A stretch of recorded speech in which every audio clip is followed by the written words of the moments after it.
వీరనారీమణుల ఆశయ సాధన కోసం వారు చాలా చక్కగా నిర్వహించారు. ఈ కార్యక్రమానికి విచ్చేసిన ప్రకృతి ప్రేమికులు వారు జయరాజు గారు రావడం కూడా మనందరికీ చాలా ఎంత అదృష్టం చేసుకుంటూనే వారు ఈరోజు ఇక్కడికి వచ్చారు. ఓ ఆడ జన్మ నేనెలా చెప్పనమ్మా, నీలో ఉన్న గొప్ప నేనెలా చెప్పనమ్మా, తల్లిగా ఇల్లాలిగా నీకున్నది చరిత, నీవే లేని సృష్టికి అర్థమే లేదమ్మా.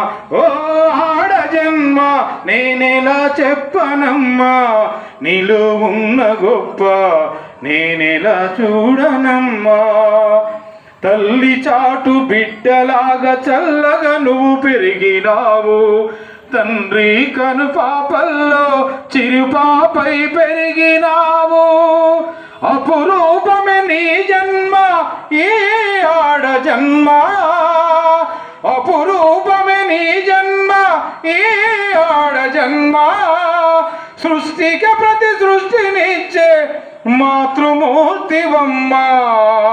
ఓ ఆడ జన్మ నేనెలా చెప్పనమ్మా, నీలో ఉన్న గొప్ప నేనెలా చెప్పనమ్మా, మూడు ముళ్ళ బంధంతో ఇల్లాలిగా అవతరించి 7 అడుగులు అనుబంధం కలకాలం ఉండాలని, భర్తే భగవంతుడని గుండెల్లో దాచుకొని, భర్తే భగవంతుడని గుండెల్లో దాచుకొని, సంసార సాగరంలో సగభాగం నీవమ్మా.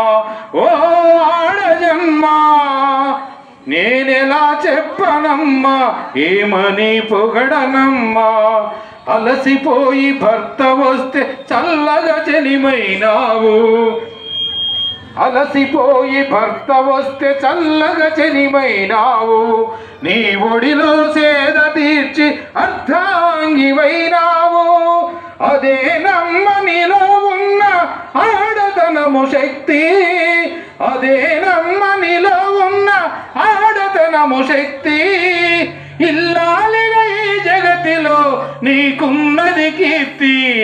ఓ ఆడ జన్మ ఏమని పొగడనమ్మా, నీలో ఉన్న గొప్ప నేనెలా చెప్పనమ్మా. మా గురువు గారు జయరాజు గారి ఆధ్వర్యంలో నేను ఈ పాటను పాడటం నా జన్మధన్యం. నా పేరు ఎస్కే ఫక్రుద్దీన్, మాది ఖమ్మం. నేను గ్రామీణ వైద్యుడిని. గ్రామాల్లో అనేక మందికి సేవలు చేసుకుంటా కూడా ఇవాళ భ్రూణ హత్యలు జరుగుతున్న ఈ సమాజంలో మనం ఆడపిల్ల లేనిదే సృష్టికి మూలం తల్లి. ఆడ జన్మ అనేది ఎంతో గొప్పది, ఎవరు వర్ణించలేకపోయారు.